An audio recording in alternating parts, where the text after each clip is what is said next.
Hello, career thought leaders. It's good to see you here today.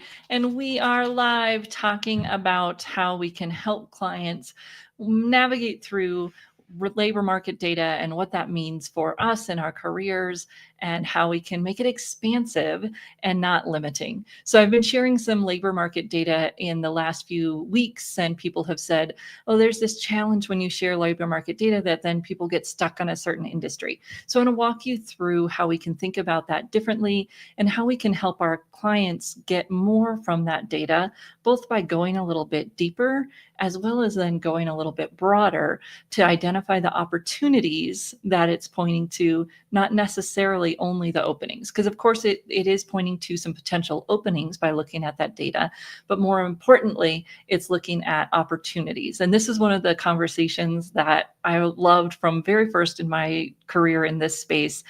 Susan Britton talked about this, that we've got to help our clients look at opportunities, like the big O, not openings, which oftentimes aren't available or aren't seen, or they might be posted somewhere we're not looking, or they might be coming, but they aren't open yet. There's so many barriers to just looking for openings.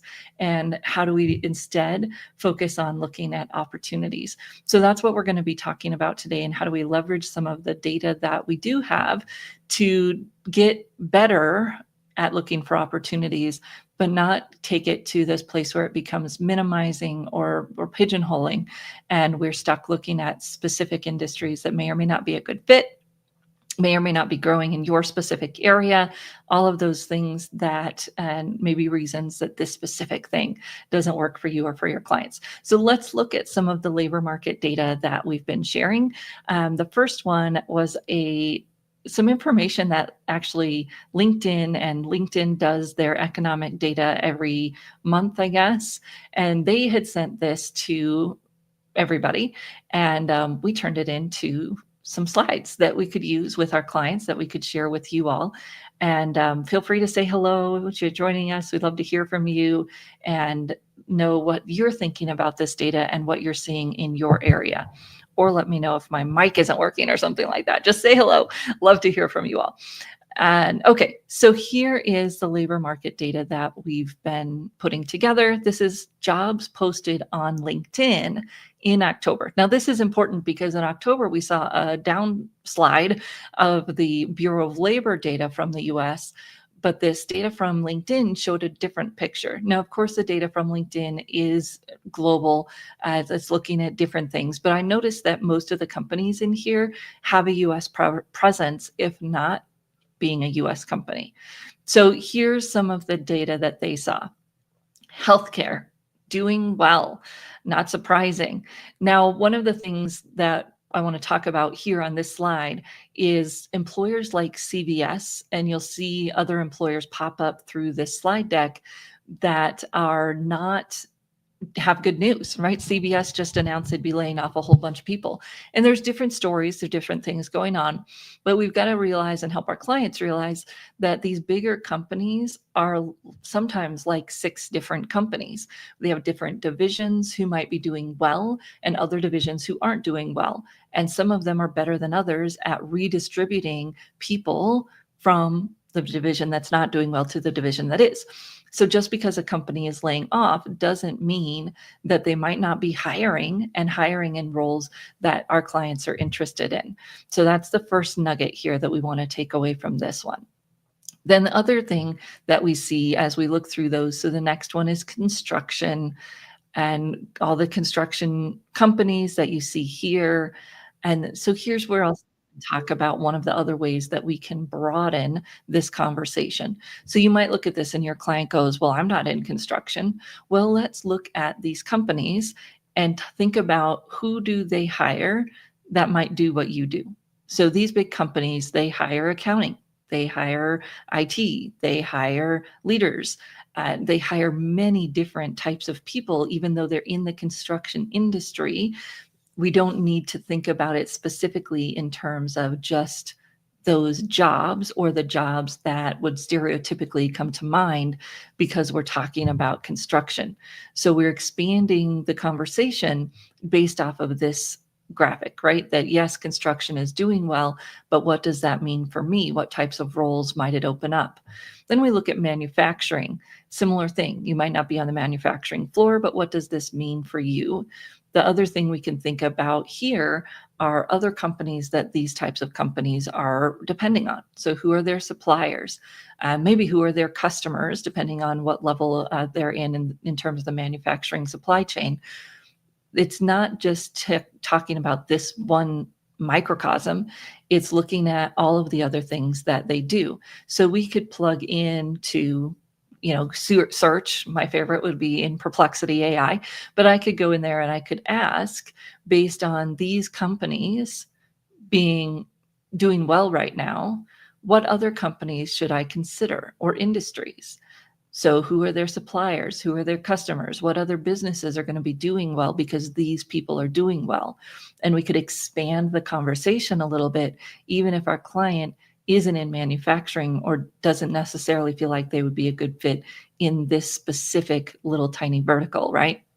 What does that mean, and how can we expand that? And then we see the next one here is IT and software development. You might say, oh, well, IT is laying off so much.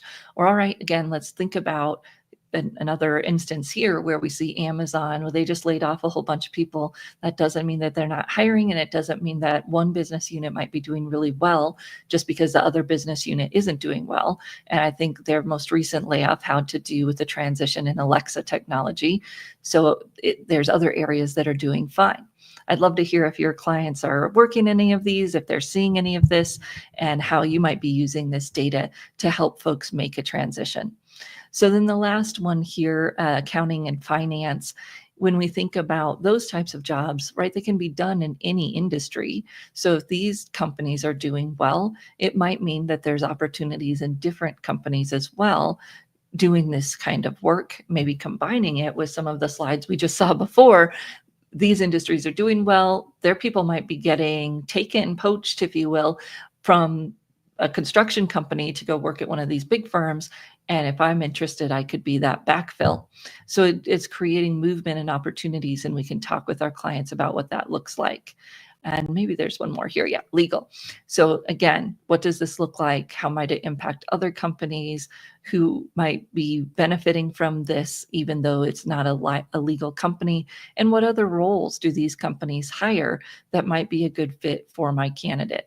So we're looking at this data, but we're not looking at it in a little tiny dot, right? We're expanding it. We're thinking, okay, because these companies are hiring, what does that mean upstream or downstream? And what does that look like for other industries? What does that look like for other types of positions inside the company that might be doing well, even though it's not construction or manufacturing floor type of work? So it gives us an opportunity to look at the trends and to benefit from the growth, pretty much no matter where our candidate is, what their interests are, what their skills are. It's just figuring out where do they want to plug in and how might they solve the problems of that industry. So thinking about construction, if they're knowledgeable about that or know someone who is, they could have the conversation about what are the challenges that growth in that industry is causing? What are some of the gaps that it's opening up that I might want to plug into or might be able to be the solution to that company's problem now that these companies are experiencing growth? And although these trends are kind of global, we can also look at what does that mean in my local area. So if I'm staying local, if I'm working local, what does that look like here? And are there similar trends? And of course, there's business development or economic development offices in most regions or big cities or whatever.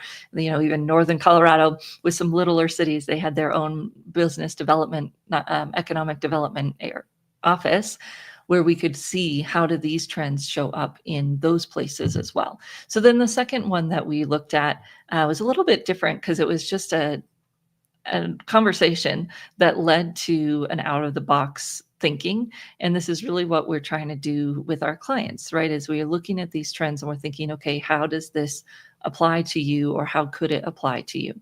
So we were talking about the white collar job loss, and it's significant. There's significant data showing a layoff in especially professional services and some of those industries that are not doing well. However, there's like little pieces of the professional services even that are doing well.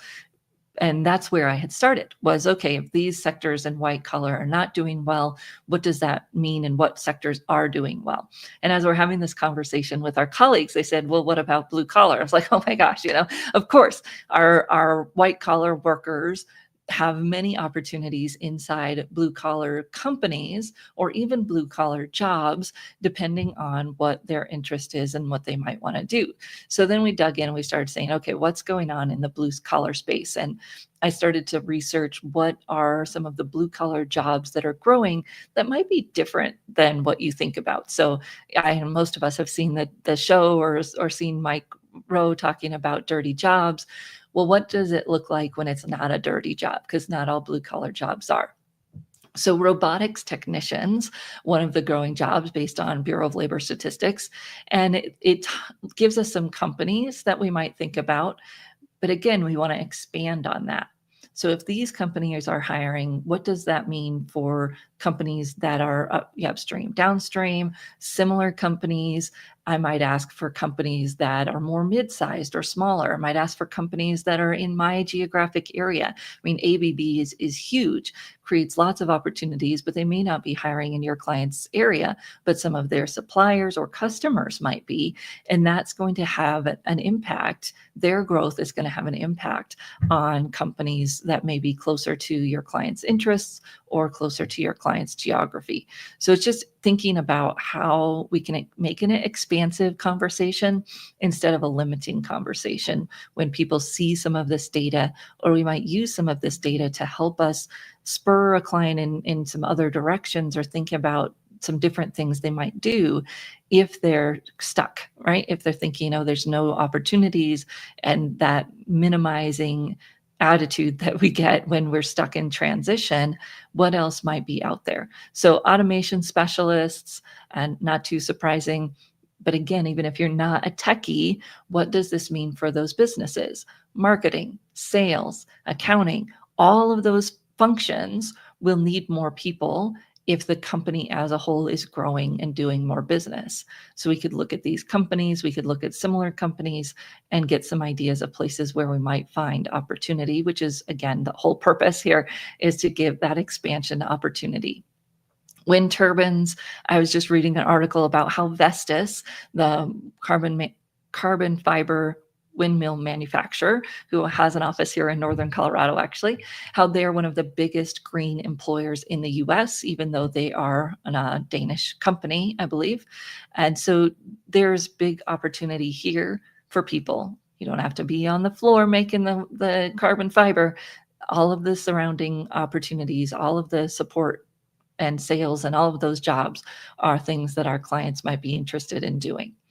Solar installers is another huge area of growth. This might be a little bit geographically dependent, and it might be somewhat legislative dependent. We'll see what happens with some of that. 3D printing operators. So I remember sitting in a local community college class, and they were talking about how our local big engines manufacturer was using small business CNC mills. So instead of hiring a bunch of people internally to, have to create space on their floor to do CNC mill work, they were hiring it out to smaller firms. Now what we're seeing is that same revolution, if you want to say that word, related to 3D printing operators. There's so many things that are being 3D printed, from creating a prototype of something to an actually finished project. I think my son saw some commercial on his channel he was watching about a 3D printed house that they're trying to sell. So there's so many opportunities in a lot of different sectors and industries. And I'm wondering if the same thing will happen that happened with those CNC mill folks, that instead of hiring an internal getting their own machines, their own people to run it, if some companies will hire this out to smaller firms that just specialize in doing this 3D printing work, having all the materials and machines on hand to get it done and get it done right. And what will that create inside of companies for these small businesses? They will need marketing, management, all of those things that our clients might want to do. Then artisan trades, of course, we talk about the creator economy. And in our world, oftentimes maybe the creator economy refers to something that we're creating content online. But this is also part of the creator economy, is these people creating things with their hands. When you see the commercials that Etsy has been launching around buying handmade goods, and we're just seeing a rise in this type of technology, or not technology, this type of work, which means they need help with marketing and selling and all of the business aspects, in addition to the hands-on work, which some of our clients might want to do and participate in. And that kind of relates in somewhat to this machine precision machinists and the work that they're doing, maybe being hired out, maybe being brought into companies to do that type of work. And of course, we see a lot of aerospace in these companies, and we can have that same conversation with clients. What does this mean internally to the company? What does this mean tangentially to the company, that we can have work to do? Fleet managers, and I don't think we're really that close to having self-driving trucks on the road and those types of things yet. And even then, we'll need fleet managers to be able to manage that.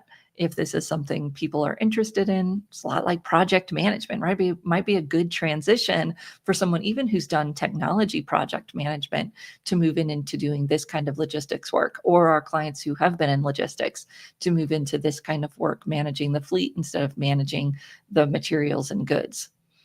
And then the last one, drone operator. This one I find fascinating, just because Ann Nakaska, who spoke at our recent Career Jam event, we were talking about the drones and the predictions how many of your packages will be delivered via drone in just a few short years.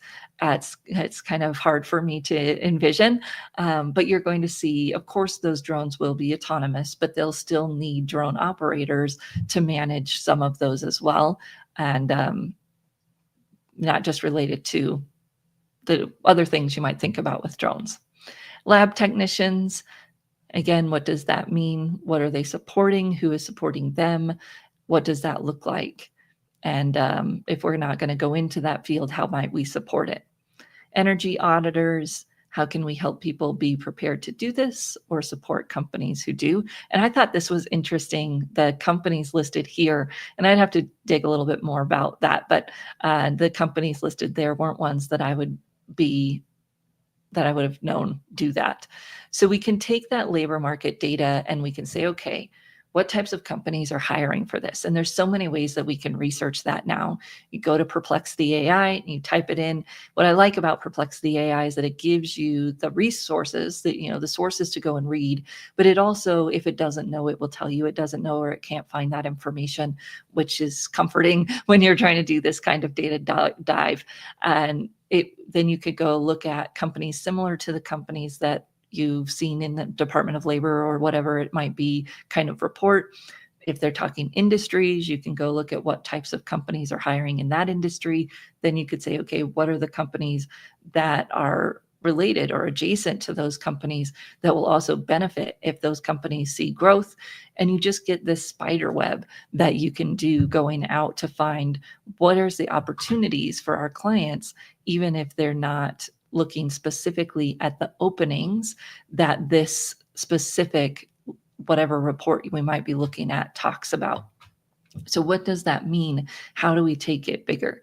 Then, of course, we can go to a place like LinkedIn and we can say, find those company profiles, find people that work there. We can start networking and learning more about those companies so that we start to not only learn, but build a network in the direction of getting known in that space and having the opportunity to be a referral when jobs are posted. And if people are making an industry transition, that's one of the that we know that internal referral is going to be huge, especially when we're making that kind of transition.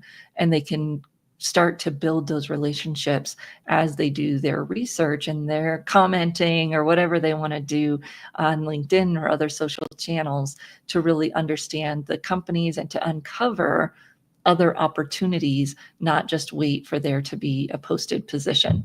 So if you're watching the replay, let us know, drop us a note. What are you seeing in terms of these industries, other industries that your clients are having good luck and networking into or are finding are hiring? And how do you help them to pay attention to the openings and the opportunities? How do we get them to look past the openings maybe a little bit, look at the openings, we don't want to miss out on those, but also consider the opportunities that they could uncover based on these kinds of labor market data. So I do want to share with you that we're going to be moving into talking a bit about our annual symposium. So on April 6th through 9th, we're going to be celebrating our 15th annual Career Thought Leaders Symposium, back where it all began in Baltimore. And we'd love to see you there in person. And it's always the best opportunity to meet people and really get to see them and build the relationships for our own career growth. We talk to our clients a lot about it. Now it's time to do it for ourselves. So we'll be talking to some of our presenters. Our early bird deadline is December 6th. So we look forward to meeting you there and seeing how we can support each other in the wild world that is careers and how fast things are moving. So I hope you will join me as we continue talking about the new and the next in careers, as well as meeting some of the folks that are going to be presenting there. Yes, so I will post the links to my last two LinkedIn posts, or last two in the last couple of weeks. Those PDFs that I was showing up on screen, I've posted those to LinkedIn on my personal page. So if you go to my personal LinkedIn and my posts, you'll see, I don't know, I've only made 4 or 5 posts in the last 2 weeks, and those 2 PDFs that I was showing were a part of those. So go in and you can get onto the PDFs in LinkedIn and just download those for yourself if you'd like to share those with your clients. In terms of the industries and the blue collar jobs, that's all there for you if you are interested in doing that. Now, the symposium, I'll drop the link for that in the chat as well, so that you can join us. Career Thought Leaders Symposium, Baltimore, April 6th through 9th, 2025. And if you have any questions on that, let me know. And I will look forward to seeing you in 2 weeks. So next week is the week of Thanksgiving here in the US, and my kids are out of school, so we will not be going live. We're not going to try to juggle 2 things next week. And then I'll be back on December 3rd and keep talking about these trends that we can pay attention to help our clients land new jobs and get where they want to get in their careers in 2025 and beyond. So if you're watching this on YouTube, don't forget to subscribe, and we will see you in 2 weeks on December 3rd for more of the now, the new, and the next in careers. Have a great week, everyone.